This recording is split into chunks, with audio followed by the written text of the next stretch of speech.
దానికోసమే ఈ మెసేజ్ బయటికి రాకుండా ఉండడం కోసమే నిన్ననే సభని ఫెయిల్ చేయాలని చెప్పి రకరకాలుగా పబ్లిక్నే రానివ్వకుండా చేయాలని ప్రయత్నం చేశారు. ఆర్టీసీ బస్సులు ఇవ్వకుండా చేయాలని ప్రయత్నం చేశారు.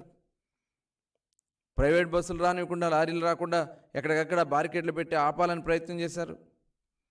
ఇవాళ మొత్తం కట్టలు తెంచుకుని కదిలొచ్చినటువంటి ప్రవాహంలాగా ప్రజలు పెద్ద ఎత్తున రావడం అనేది ఇది ఒక శుభ పరిణామం.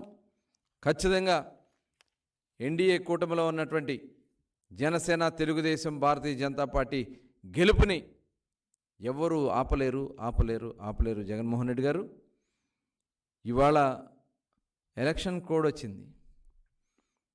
మొన్ననే షెడ్యూల్ ఇచ్చారు. షెడ్యూల్ ఇస్తే, ఎలక్షన్ కోడ్ వస్తే ఇంకా కొంతమంది అధికారులు అతి ఉత్సాహాన్ని ప్రదర్శిస్తూ ఉన్నారు. ఇవాళ ఉన్నటువంటి అయిపోయింది, అధికారం పోయింది జగన్మోహన్ రెడ్డిది. ఇవాళ ఆయన కూడా ఎలక్షన్స్ కోడ్లో ఏ రాజకీయ పార్టీలకి అధికారాలు ఉండవు. అలాంటిది తెలుగుదేశం పార్టీకి సంబంధించినటువంటి జెండాలు, బ్యానర్లు మీరైతే దగ్గరుండి తీపిస్తూ ఉన్నారే. వైఎస్ఆర్ పార్టీ బ్యానర్లు ఎందుకు మీరు తొలగించట్లేదు? చాలా ప్రాంతాల్లో నేను అందరినీ అంటలా, కొంతమంది అధికారులు ఖచ్చితంగా గుర్తుపెట్టుకుంటాం. ఇవాళ సొంత ఇళ్ల మీద పెట్టుకున్నటువంటి ఫ్లెక్సీలు మీకు ఇబ్బంది ఏమొచ్చింది? వాళ్ళే ఉండొచ్చా? వాళ్ళే ఉన్నప్పుడు మా ఇళ్ల మీద కట్టుకున్నటువంటి మా జెండాలకి మాకు హక్కు రాదా? అక్కడ వాళ్ళు ఇష్టపడి కట్టుకున్నారు ఆ ఇంట్లో వాళ్ళు, దాన్ని కూడా కట్టుకోవడానికి వీల్లేదని చెప్పడానికి మీరెవరు? ఇవాళ క్యాండిడేట్ డెసిషన్ అవ్వలేదు.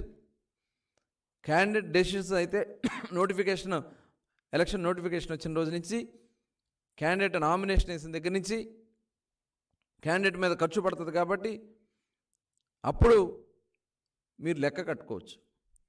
అంతేగాని ఇప్పుడు సొంత ఇళ్ల మీద ఉన్నటువంటి వాళ్ళ అభిమానంతో కట్టుకున్నటువంటి జెండాలు, వాళ్ళ అభిమానంతో కట్టుకున్నటువంటి ఫ్లెక్సీలు మీరు పబ్లిక్ ప్లేసెస్లో కట్టినవి మాత్రమే తొలగించే అధికారాలు మీకు ఉంటాయి.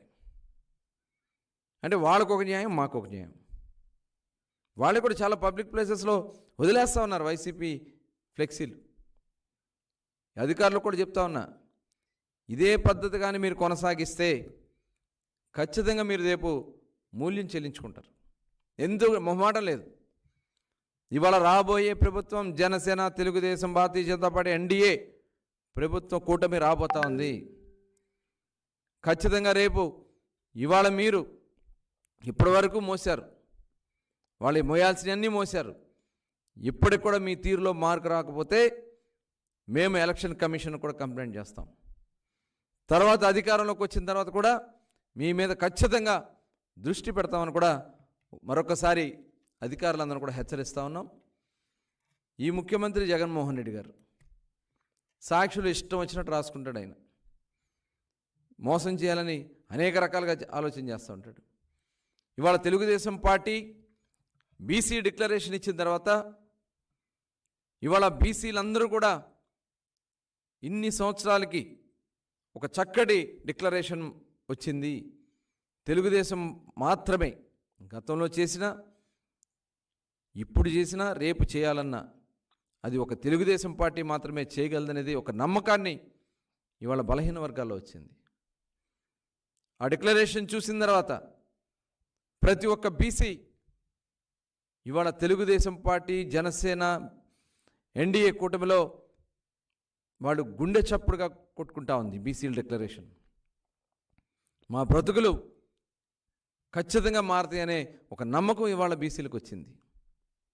గతంలో స్థానిక సంస్థల్లో రిజర్వేషన్లు 34% ఇస్తే 24% కోత కోసావు జగన్మోహన్ రెడ్డి గారు.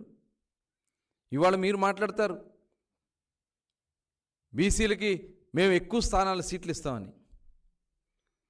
అంటే బీసీలకి పదవులు ఇచ్చామని చెప్పి ఇన్ని సంవత్సరాలు మా పీకలు కోసావే, మాకు రావాల్సినటువంటి, అందాల్సినటువంటి సంక్షేమ కార్యక్రమాలని, అధికారికంగా మాకు రావాల్సినటువంటి సప్లాన్ నిధుల్ని, ఇవాళ హక్కుగా మాకు రావాల్సినటువంటి స్థానిక సంస్థల రిజర్వేషన్ని, ఇవాళ మా హక్కుగా రావాల్సినటువంటి కార్పొరేషన్ నిధుల్ని, అన్నీ డైవర్ట్ చేసుకున్నావే.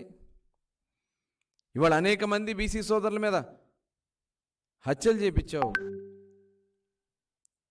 వాళ్ళ మీద అక్రమ కేసులు కట్టించావు, వేలాది మంది మీద అక్రమ కేసులు కట్టించావు, ఆస్తులు ధ్వంసం చేశావు.